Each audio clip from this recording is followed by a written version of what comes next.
So, mystery guests, would you please reveal yourselves? There they are, look. Terrible. Hello, lads. This is Chris O'Malley and Ed Livett. So, Chris, if you'd like to kick us off and just give us a little 30-second intro about yourself, please.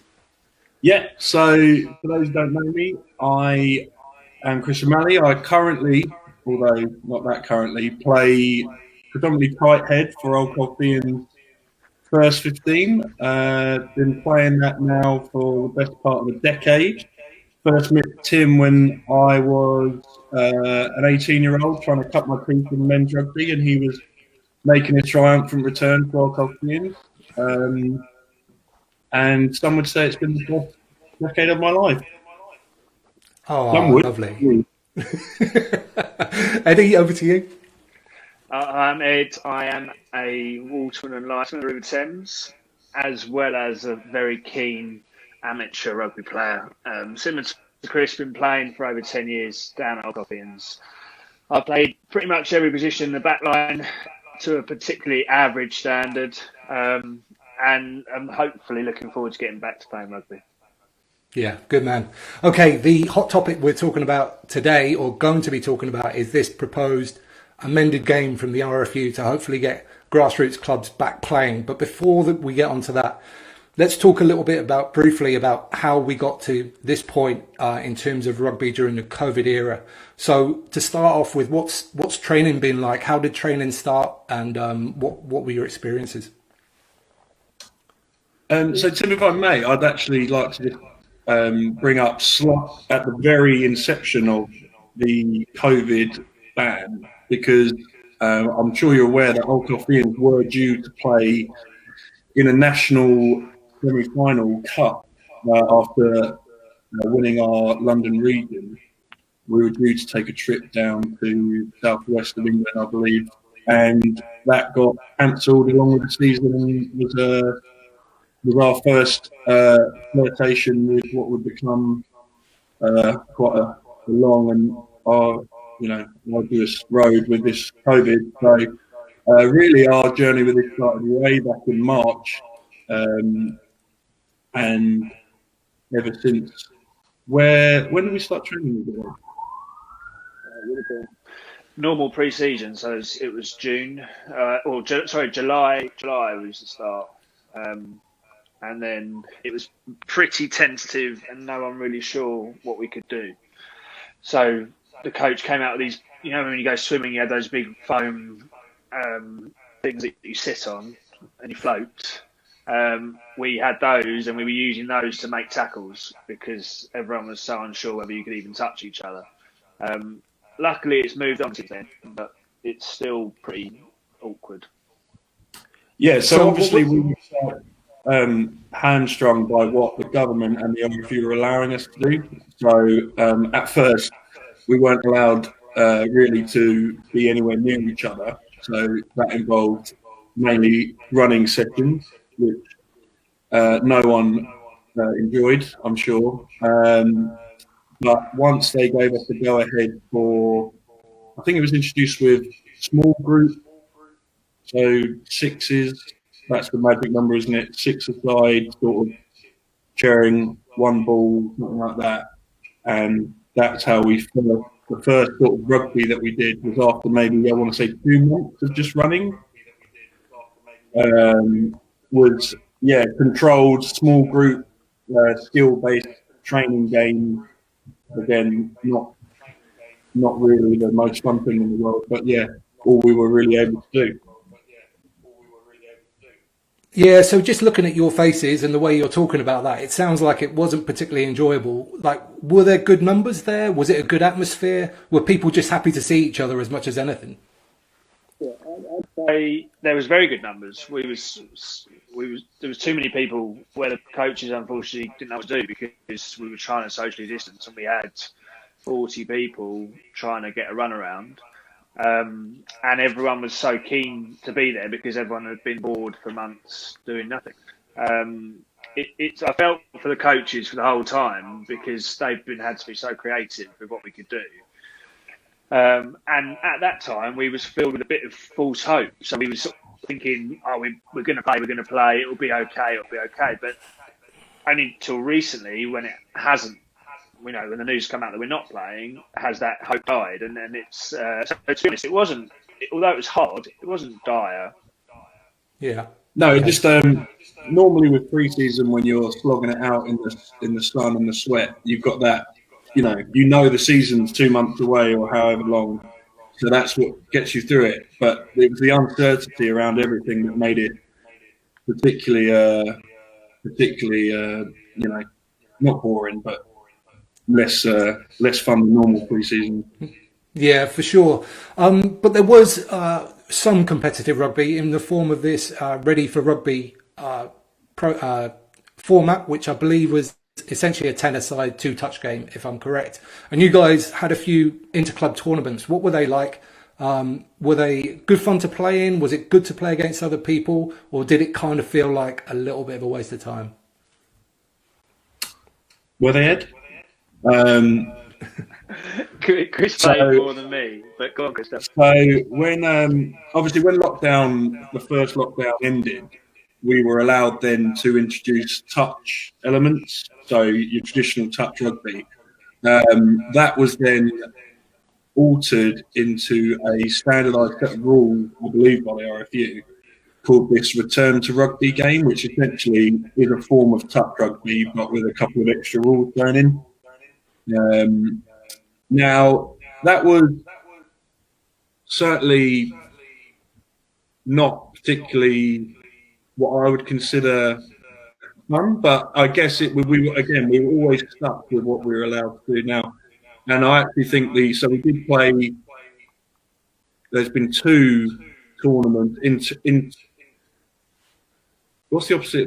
Intra-club, so local clubs. Yeah. Local clubs around us, so who do we have? Old Colfeians, Beckenham, Tunbridge Derby, a few others. And they were played in pretty good spirit, actually, and pretty competitive, as touch rugby can be. And I think there was quite a good buy-in from all the clubs, really, and Dartfordians over the other one. And it was a good, quite a good club day, especially we hosted the first one. And then that was still when you were allowed, socially distant six people to a table inside a bar. And it felt close to being a real rugby game. Obviously the atmosphere and stuff was pretty good, and there was a decent sized crowd and things like that. And then afterwards in the bar, there was all different teams, people hung around for a beer, things like that. So after, the barren, 5 months at that point, that was really good, and something that everyone missed. And again, we had pretty good turnout to on the whole, and pretty good. Yeah, Eddie, what was your experience of the touch tournaments? The issue that I have with touch rugby, and I've always had with touch rugby at Old Colfeians, is that we're rubbish at it. And this feeds in quite nicely to the new game that the RFU are proposing. Old Colfeians are traditionally a heavy bunch of lads who like to scrum, maul and ruck, and not particularly good at quick touch rugby. So I found it quite frustrating. I struggled to enjoy it, and I had to check myself at time to remind myself that this is a process, and we're just trying to keep things going. But personally, if I'm being selfish, I really did enjoy it. And that's my fear about what we're talking about in a bit with the new rules being proposed. And so much so that I actually started playing football in the summer.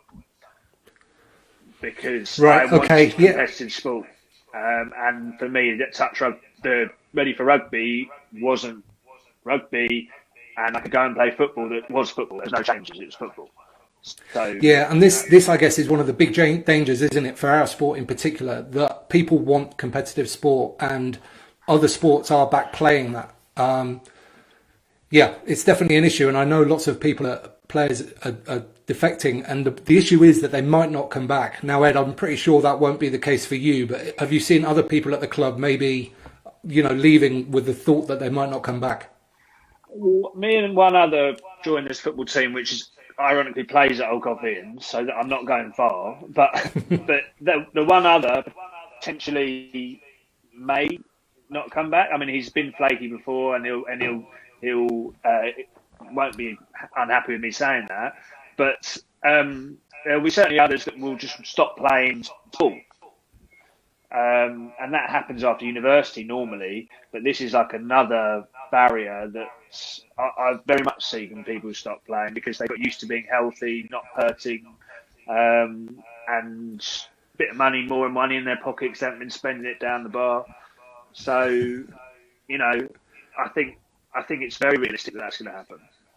Yeah, and that thing about not hurting is such a realistic one. You get in the habit of playing rugby, and you get in the habit of just never quite feeling right. And I kind of enjoyed that as a player, but I can also imagine that if you have a break from it and you can get out of bed on a Sunday morning without feeling 104 years old, that might also start to feel quite good as well. Chris, how are you feeling on that subject? As someone who used to climb out of bed on a Sunday feeling like 104 years old, I've been playing a lot of golf this summer. And it's harder to blame your performance on 80 minutes at Tighthead the day before when you're not playing it, and blaming your fifth pack and incredibly high over 100 score when you're not playing rugby the day before. But it's obviously something that is obviously at the forefront of everyone's minds. But I think where we're quite lucky at Old Colfeians is that we do have quite I'd argue a very good level of camaraderie and friendship within the team, and perhaps other clubs, not a doubt, might be more worried that I'll go play Sunday League football or I'll go play Saturday League football. Whereas I think there's certainly more of a draw factor, and that's why when we were still allowed to go to the club for beers and to have socially distant, watching a rugby game or football game in the bar, it felt like old times. But with the November, hopefully it'll only last in November, but with the new lockdown, there is certainly that alienation keeping back in. But I think hopefully, as Ed said, although he's trying his hand at another sport, calling it competitive is funny, as I've seen him play. But I know he's only doing it to fill a hole that will be filled with rugby again, hopefully sooner rather than later. Yeah, and on that end, the RFU last week I think it was, announced that all the league fixtures are going to be cancelled for the rest of the season, which initially was it felt like a bit of a downer, certainly. But then if you think about it, realistically, how much of a genuine league season was going to be possible to be played in the rest of the year, especially with this lockdown coming, there's a chance that some teams might get either relegated or promoted and feel hard done by in a very short season. So I think in retrospect, it's probably quite a good decision from the RFU. Did you have any opinion on that? So when I saw the news, I was gutted without reading it. And then when you read it and think about it, as long as there's a potential of playing some form of sport in terms of some sort of game, rugby match, then it's not too bad. Like cricket had the same thing. Cricket, they cancelled the leagues and they played a mini league. This is during the first lockdown. They played a mini league and it was all good fun. If the RFU can put something like that together, which I'm sure they can, then it'll be great. Yeah, so I likewise I actually bemoaned them for doing it too early. I thought if we'd got through December, had reconciled where we're at January, perhaps we could squeeze in half a season. So perhaps you only play home or away fixtures, something like that. But then you make a valid point of the relegation promotion thing. Whereas, likewise, I was quite comfortable with the idea of basically having a friendly league with some local teams. Again, we're quite fortunate in where we're located. We have got a lot of similar level teams very close to us. Now, for teams who perhaps don't have that set up, and the idea of forming a mini local league would be a lot trickier. But for us, as long as the government said that we could play 15-a-side rugby, I was confident we'd be able to reach out to local clubs and sort out more than a very competitive local round robin, whatever it would be. But I felt at the time they called it too early, but in hindsight, it's hard to say, isn't it? Yeah, it is hard to say. Now, it sounds like there's going to be a proposal that might get passed through in terms of playing 50 rugby again, as you mentioned. But the issue or the concession about it will be that there will be no scrums and no mauls in this amended game. Now, my thoughts are that that's not the rugby that we all know and love, but is playing that game better than playing no rugby at all? And that's my question to you, Ed. So if you're talking about Old Colfeians, you say no scrums, no mauls, you add no chance to that as well, because that's what we are brilliant at. And I hope everyone will agree across the county. What we're not so good at, and that's probably my thought, is running rugby. But if you're talking about for the benefit of the club, then we need it. Absolutely. If you're talking about playing the game, not so excited about it. Chris? So I think Ed's been a bit harsh on us. I think we've got a few more strings to our bow than just pounding guys. But did you score last season, Chris? No, let's not get into it. Loads. No, so I think the uninitiated would say, "Oh, no scrums, no mauls, whatever. It's going to just become a game for backs." But I don't know if you've noticed that the only thing that creates any space on a rugby field for backs to run into is the forwards all being gathered out of the way at one point. I think if you spread 15 men across the field, you soon realise how small a rugby field is. But to answer your question, if it was a choice between that or no rugby, I would definitely be in the camp. I think I understand why they might think that scrums and mauls are super high risk in the current climate. But if it's that or do nothing till September, even as someone who would probably consider themselves a scrum and maul is probably the best part of my game. Bring it on. Even if I drop down to a second team because the coaches don't think I'm suited for this new format, that's fine. Because it is just that. It's just a placeholder until we can get back involved. And I definitely think that it's preferable to not playing at all, definitely. I think it's a no-brainer to say that rugby needs it and our clubs need it because of revenue and because of interest in keeping people involved. But for a enjoyment level of playing the game, I would worry about it becoming like watching Exeter Chiefs play when they do that pick and go, because you're going to have 15 players, all fresh, no space, and you're going to go from the 22 inwards. What's the most risk-free thing you can do? Just pick and go. And if you're going to knock it on, there's no scrum. So, and there's no line outs. You can't kick it out. So you lose the ball. So what? Would there be line outs off the top? Yeah, I believe they are saying that there will be line outs. But yeah, you'll have to do it off the top or, down and pop to the scrum half. I think just no setting of mauls. So I think line outs would still be the case. I'd be interested to know, they probably haven't decided yet, how they would actually restart from a knock-on.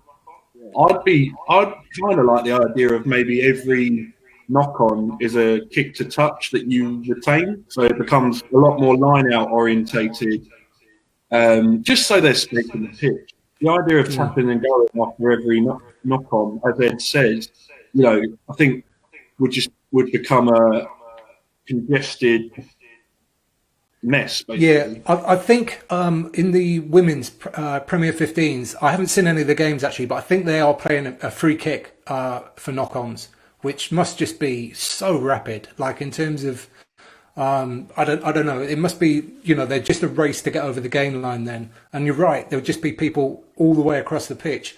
So is there maybe any other sort of law variations that we can think of that might help create some more space in this different type style of game? Too many players, you said? Less players would be more my obvious answer, because that's why 15-a-side works, and that's why 13-a-side at rugby league works, because it creates more space, and that's a tried and tested. That's rugby league's older than rugby union. That's been going in professionally, so they realise that, and I think that's what we'd have to realise. Although it'd be a bit village, I would. If they think that if they don't want to do more lineouts, maybe even if you just get all the forwards to stand near each other in almost like a scrum type thing, but not that. I don't know. I'm just paranoid about. We're talking about rugby league. Yeah. That's the same sort of thing, isn't it?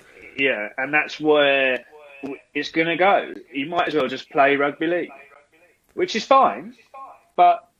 That's what we should. Well, no, I think it's getting closer to rugby league, but it's still rugby union's still got its idiosyncrasies and its individual things, like the ruck, like the fact that you can play as many phases as you want. So it is getting more like rugby league, but it's still not.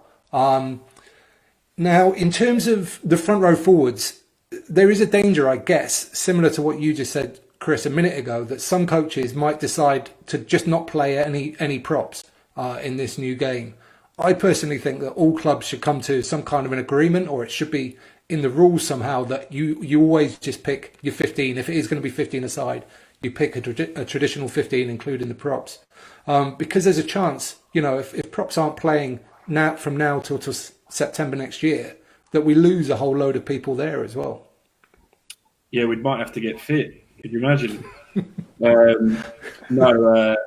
Yeah, I agree. I think, because some coaches, especially if you got into a competitive league, would favour winning above everything else, which is, part of what makes most coaches good. So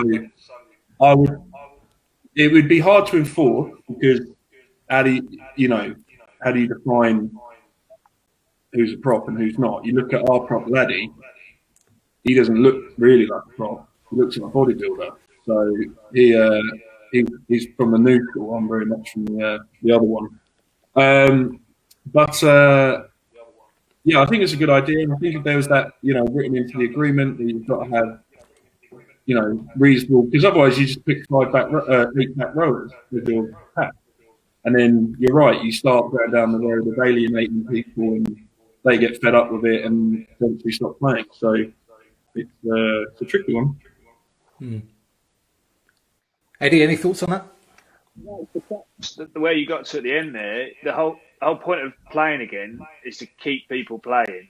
And if you are saying, well, we don't need you front three anymore, thanks very much, because we're playing this fast tap and go game, then we've pointless doing what we're doing. So you have to find a solution that keeps at an amateur level, talking about professionals and semi-professionals, because the front rows often look better and fitter and whatever. At our level, at an amateur level, National 3 and below, I'd say, you have to find a solution where everyone wants to play the game.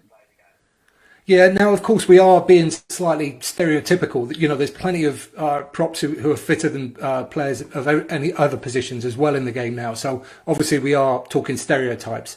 The other danger, I guess, is that a certain type of prop, maybe this is the stereotypical type of prop, wouldn't even want to play this new proposed game, because the joy they get out of the game is scrummaging and is driving mauls. That is a potential another danger, I guess. For sure, but then there's an argument to be said that maybe players who could perhaps use this time to work on other areas of their game, that, now say they form a semi-competitive league without relegation and promotion, obviously, then the pressures are sort of off. So if perhaps you weren't a big ball carrying prop, or, a back who maybe wasn't that physical, things like that, you could go into this new game and say, right, I'm going to focus on this area of my game to try and improve, whether that's work rate or my ball carrying explosiveness or how many tackles or my tackle technique, things like that. So I think there's an argument to be said that if you feel like this new format might not suit what you're best at, use it as a free roll of the dice to try and improve in your weaknesses to fit not only this game, but there'll be transferable skills for normal rugby as well. The fundamental will have to be that there is no promotion or relegation, because the risks, the coaches won't be wanting to take risks if there is a commercial risk at play. So, if there's no risk of going down and losing revenue and losing players, etc., then brilliant. That's a very good point that Chris makes. But if they try and introduce any sort of up-down system, it will be really hard. Well, I think there definitely won't be that, because they've called off the leagues, haven't they? So anything they organise from this point won't be the official leagues. It will be something else, whether it's a friendly round robin or whatever. So even if they introduce this new game, they're certainly not going to apply it to the normal league proceedings. I would have thought that'd be mad. The fear that I have about most of the COVID stuff is how it returns to normal again. And so there's no guarantee it will. And therefore, maybe next year, you'll be looking at a game that is this for a full season. Yeah, and I guess, that's one of my concerns as well. Another thought is that, who knows, there might be a whole load of people who just actually prefer this new game, and it takes its own, it gets its own run anyway, and it might even sort of potentially split into a completely separate sport or a different branch of the same sport. But Ed, I share your worry on that. Chris, any thoughts? Yeah, obviously it's at the back of everyone's mind, but here's hoping that, a year, it would be 18 months since we last played a proper 15-a-side. If it was to get to September and they decide that they're going to continue with this altered version, it would be rubbish if that happens. I'm going to choose not to think about it. Good choice. I think it's a case for me of be careful what you wish for. So I've stood on a outside back somewhere going, these scrums are killing me. This is so boring. And I'm like, get the ball, give us the ball. And now with the potential that this could happen, I'm going, oh God, do I really want to be facing 8 fully fresh, fit forwards running at me all day long? And I'm worried about it. So for me, it's definitely a case of be careful what you wish for. Yeah, and I guess the overarching thing is, we're talking about things that we're worried about all the time, but the opposite is that we don't play any competitive rugby at all. And for me, that has to be worse. That it's not just the front rowers who maybe are struggling a little bit, but then it's everybody else that's not playing, and in particular, the clubs themselves. Ed, you sort of mentioned that earlier. I think that's the real overarching thought at the end of this, that something's better than nothing here. Amateur rugby is pretty irrelevant. It's about being there on a Wednesday, Monday, Saturday. You have to have rugby to be there, obviously, but it's the fun that you have when you're there, and then the money that you spend at the bar after. It's the commercial element for the clubs, but it's the social element for the players. That if I could have that now and not play rugby, to be honest, at 31, not that bothered. But as an 18, 19-year-old, they want to play. But so it's really important that we get back to doing something so important for everyone's well-being, basically. Totally concur with Ed there in that what fills the 80 minutes is, almost beside the point.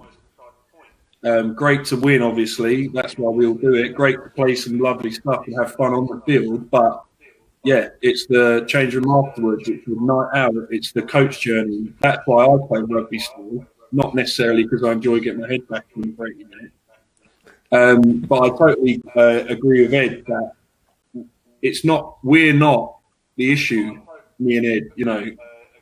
Ed's got 200 caps. I'm closing in on it. It's the guys who've got 2 caps the younger guys who, we think we're quite good generally because it's an uphill struggle for amateur clubs to get these guys out of school, out of uni. And I think we're quite good, I'd say, at doing that, but you need something there for them to grab hold of. And it's not necessarily, they've all played rugby before, they've all played 80 minutes of rugby before. What they might not have done is gone on a boozy coach journey or gone to a bar with a load of adults, sometimes guys who are, 10, 15 years old. And that's what, made me fall in love with amateur rugby when I was 18. Not necessarily the rugby element, it was everything else. And I think bringing this altered game in is fine, but then hopefully that will be coupled with the everything else element. Because I think that's what keeps people at clubs, not necessarily playing an amazing 8 minutes of rugby. Yeah, I have to agree. And I think, go on, Ed. Just to bang the drum for rugby, this summer and this autumn, I've dipped my toe in cricket, football, and golf and rugby. And rugby just beats everything hands down socially.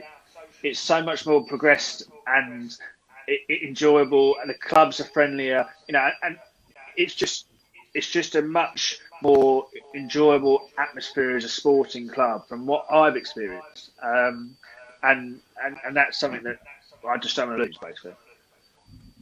Yeah, okay. That's a nice way to finish, I think, and hopefully this abbreviated game will get everybody back playing, and it will just be another step in the right direction. And the fears that we do have it will either not be founded or will not come to fruition. So, as always, I'd like to finish with one final question, and that is, what would you, as a rugby person, like for Christmas, Chris O'Malley? As a rugby person, I don't know. As a person, golf lessons, please. Hundreds and hundreds of pounds worth of golf lessons, because I've played more golf this summer than in the rest of my life combined, possibly, and I am so much worse than I started, and I don't understand. So please, if you're out there, buy me golf lessons. It's more expensive than and then obviously as a rugby person, I just want January 5th. I want a picture in the cards, whether that be any form of rugby, as long as it's that home park with a full bar and all the boys. That's what I want. Nice. Eddie? I would like to go on tour. That's the absolute priority for me, 2021. And if I can't do that, then I want a Christmas lunch with Terry Allen on the guitar singing a song. Beautiful. Okay, just any final thoughts, Chris? I know you made some notes before this interview, so just anything you want to finish off with? No, that's everything. Eddie, any final thoughts? Well, I did, when I was thinking about my Christmas present, I saw your hoodie, and thought that could be something that I potentially would like. This hoodie? Yeah. Yeah, well, who makes that? This is it's made by Raging Bull, and listeners of this podcast can get 10% off at ragingbull.co.uk with the code ARP10 at checkout. It's going across the bottom of the screen now, so you can see it. And this hoodie, by the way, is the softest cotton in the whole world, I think. It is just amazing. It's really great. So thanks for spotting that, Ed. That's very good of you. Okay, listeners, thank you for tuning in. And as always, if you've enjoyed the show and you got some value out of it, please share it with other people. Tell your friends. Obviously, not down the club at the moment, but a little WhatsApp or something like that. Get it shared. We're on Facebook, obviously, Facebook Live at the moment, on Twitter and Instagram as well. Just search for the Amateur Rugby Podcast. And I'd love to hear your thoughts about what we've been talking about today. What do you think about this new potential abbreviated game that the RFU's planning? Do you think it's a good thing? Do you think it's going to help? And any thoughts about the game itself going to pan out? Will there be no space on the pitch? Will props get left behind? I'd love to hear some thoughts about that as well. And lastly, I mean, it's going to be tough at the moment, but as much as you can within the current regulations, get out and play.